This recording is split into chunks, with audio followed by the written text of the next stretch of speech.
자리가 부족할 때 핵심 위주로 쓰다 보면은 써야 할 단어들이 훨씬 적어집니다. 하지만 책 한 권을 A4 용지 한 장에 다 꾸겨 넣는 것은 무리가 있습니다. 책 한 권을 다 꾸겨 넣는다는 것은 무리가 있죠. 한 장당 20페이지만 정리한다 하더라도 자리가 부족할 수 있습니다. 특히 마인드맵을 처음 그려보는 사람들은 아직 이 기법에 익숙해지고 있는 단계이니 더 그릴 수 있습니다. 마인드맵을 7번 정도 그려보면 훨씬 더 공간을 효율적으로 사용할 수 있게 됩니다. 자리가 부족할 때 쓸 수 있는 몇 가지 방법이 있습니다. 만약 쓰다가 자리가 부족해지면 아직 여유가 있는 부분에 가지를 끌어와 쓸 수 있습니다. 만약에 종이가 빽빽해서 여유 공간이 전혀 없다면 새로운 종이를 가져와서 이어 쓸 수 있습니다. 이것과 연관된 영어 종이는 마스터 마인드맵이라는 개념이 있습니다. 이건 역시 토니 부전이 처음 개발한 용어입니다.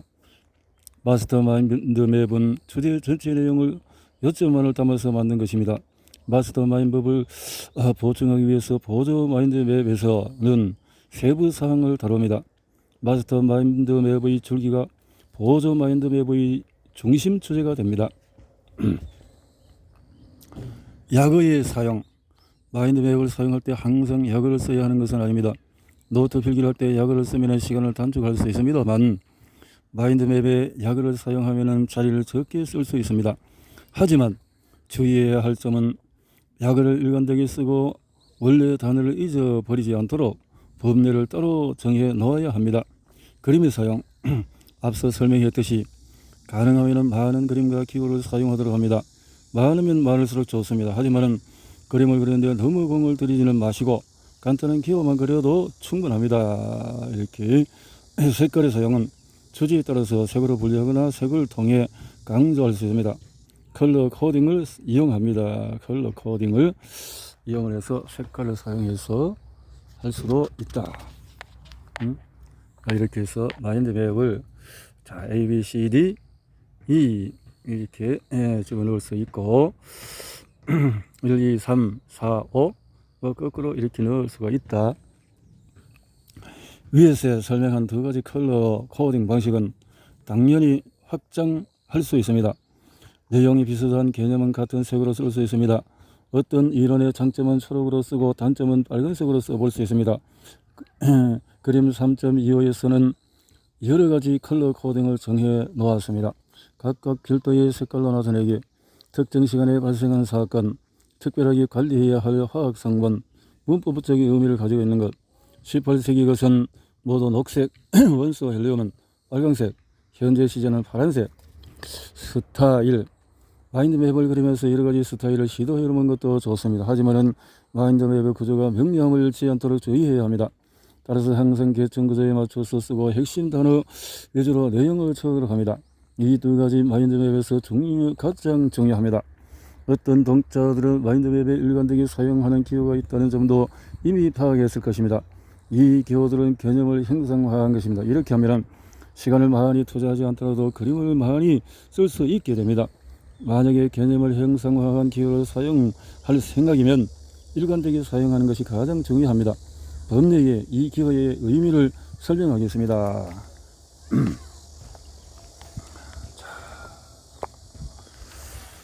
놓고 정보의 핵심을 파악하기, 주제의 본질을 파악하는 것은 굉장히 중요한 능력입니다. 어떤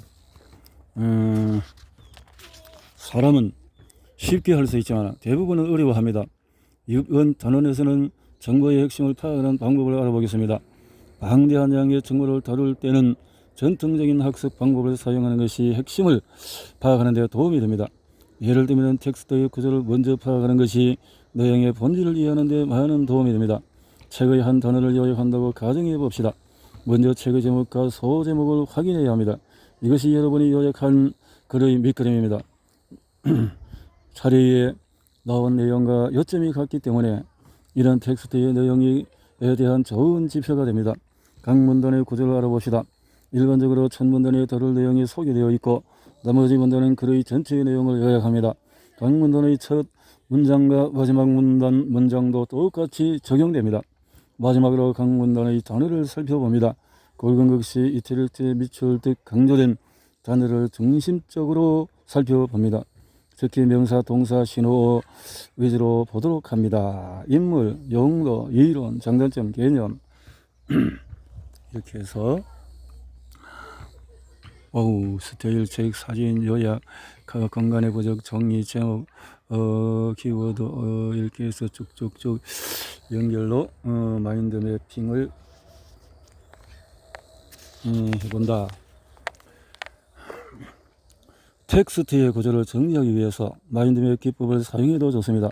이미 보았듯이 잘 구성된 마인드맵은 상위 개념과 하위 개념의 개요를 한눈에 알아볼 수 있습니다. 어떤 개념이나 이론을 정리할 때는 가장 중요한 부분이 뭔지를 생각해 보도록 합니다. 여러분이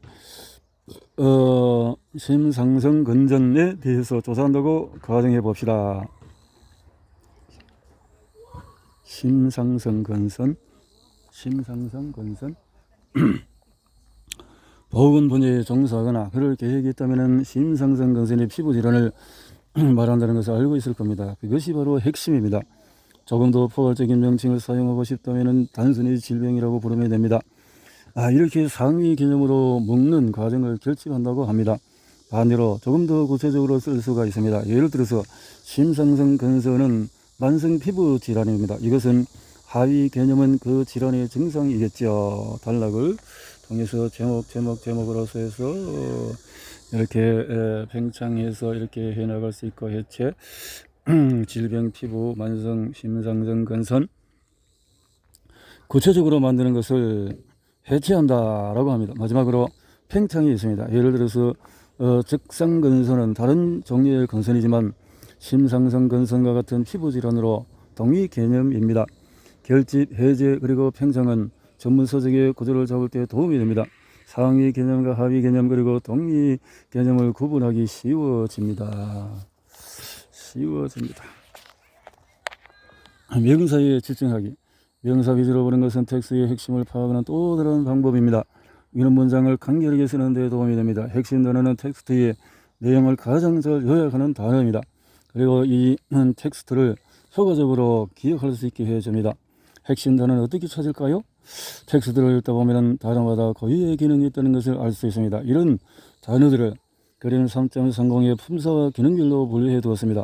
아래의 단어의 품사에 대한 역할과 어떤 단어가 요약할 때 효과적인지 설명하기 위해서 텍스트 예제를 나열해 놓았습니다. 각 텍스트에서 특정 단어를 지워 놓았습니다.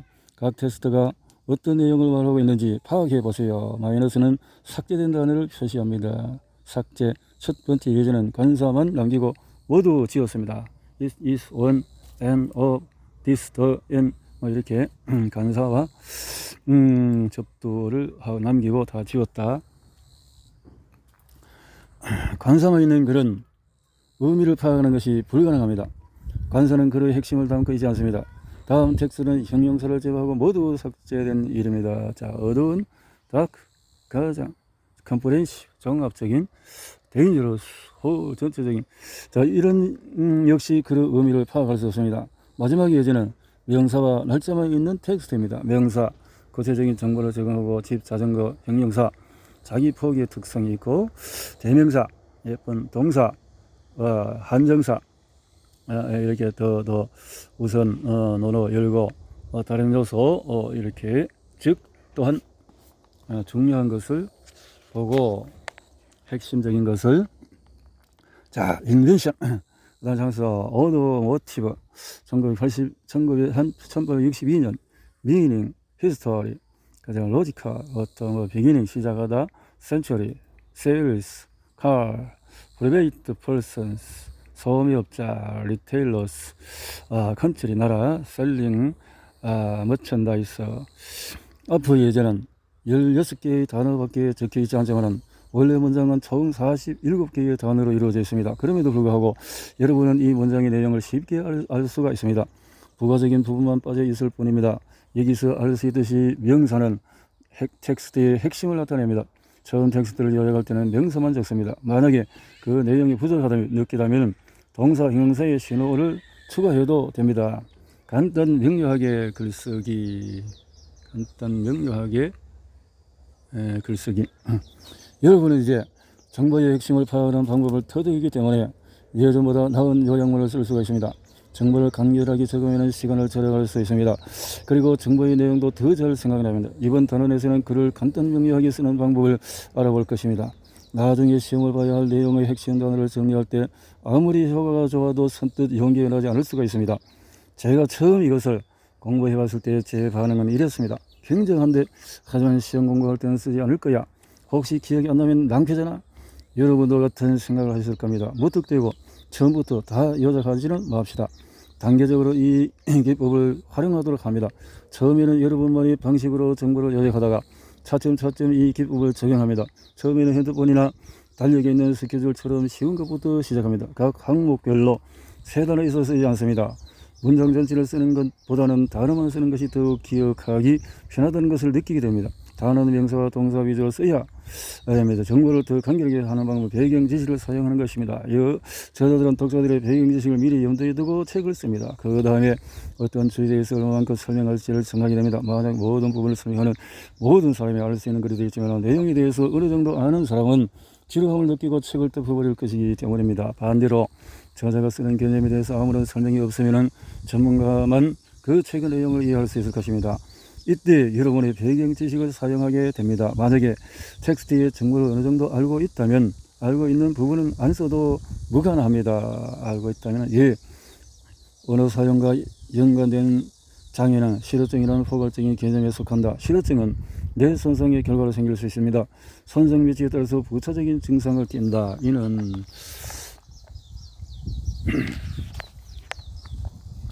감각성 실어증과 단어 활용 장애로 구분된다. 오른잡이의 경우에서 언어 정체가 대부분 장애에 위치해 있다. 저는 실어증이라는 개념에 익숙합니다. 실어증이 뇌 손상과 관련이 있고 오른손잡이의 언어 정체가 대부분 장애에 있다는 것을 이미 알고 있었습니다. 따라서 그 내용은 받아 적지 않고 전체 단어를 정해 제가 모르는 단어만 받아 적으면 됩니다. 실어증, 손상 위치에 대해서 부차적인 증상을 띠고 감각성, 운동성, 단어 활용 장애로 구분이 된다. 다음 예제는 간결한 요약글입니다. 존 B. 왓슨은 행동적인 아버지라고 알려져 있다. 이 심리 분야는 직접 관찰할 수 있는 행동을 연구한다. 왓슨 행동적인 아버지, 직접 관찰 가능한 행동 연구. 마지막으로 약어와 기호를 사용할 수 있습니다. 이것은 정보를 빠르고 간결하게 적을 수 있는 간단하고 효과적인 방법입니다. 그림은 3회 31. 제가 자주 쓰는 약어와 기호입니다. 적절한 기호 찾기. 정보를 기억할 수 있게 하는 것이 요약의 중요한 기능입니다. 작은 기호와 그림을 사용하면 정보를 기억하기가 쉬워집니다. 시각 정보가 있을 때 우리가 내용을 더 잘 기억한다는 연구 결과가 지속적으로 나오고 있습니다. 하지만 많은 사람들이 그림을 그리는데 소질이 없다고 주장합니다. 그것은 사실이 아닙니다. 그것은 누구나 배울 수가 있습니다. 선과 원만 그릴 줄 알면 그림을 그릴 수 있습니다. 여러분이 쉽게 그림을 그릴 수 있는 그림들을 소개하겠습니다. 마인드맵 소프트웨어. 저는 컴퓨터를 사용해서 마인드맵을 만드는 것을 선호합니다. 컴퓨터 문서 작성의 장점 몇 가지가 있습니다. 가장 중요한 장점은 구조를 만드는 데 신경 쓰지 않아도 컴퓨터 소프트웨어가 알아서 처리를 해준다. 동일 이렇게 해서 같지 않다, 인터넷 중요하다, 수요, 이성, 이하, 설명, 단점, 장점, 결과 뭐 이렇게 해서 연구, 사례에 대해서, 이론에 대해서, 조직에 대해서 이런 것을 것입니다. 클릭 한 번으로 줄기를 만들고 가지를 칠 수 있습니다. 펜과 종이를 사용한 것보다 더 빠릅니다. 대부분의 프로그램은 여러분이 직접 그리지 않고 추가할 수 있어서 개조입니다. 정보를 기하는 데 도움이 됩니다. 시간이 흐르면서 소프트웨어 프로그램이 계속 출시되었습니다. 제가 제일 좋아하는 프로그램을 밑에 적어 놓았습니다. 마인드젯. 마인드젯은 제가 개인적으로 가장 많이 사용하는 소프트웨어입니다. 이렇게 해서 마인드맵. 마인드맵은 매핑 창시자 토니 버전이 직접 개발한 프로그램입니다. 이렇게 해서 엑스마인드도 이렇게 훌륭하다고 판단이 됩니다. 그림은 이렇게 보리라가 다양하게 이렇게 토끼다 뱀이다 이렇게 위로 해서 그림을 이렇게 해서 넣을 수가 있다. 그래서 길은 이렇게 하고 버스는 이렇게 하고 비행기를 딱 해서 이것저 기본적인 그림을 잘 그릴 수 있다면 이렇게 연습이 되어진다면은 아주 쉽게 편하게 글자를 파악해서 할 수가 있겠다 하는 것이 생각이 들어집니다. 여기까지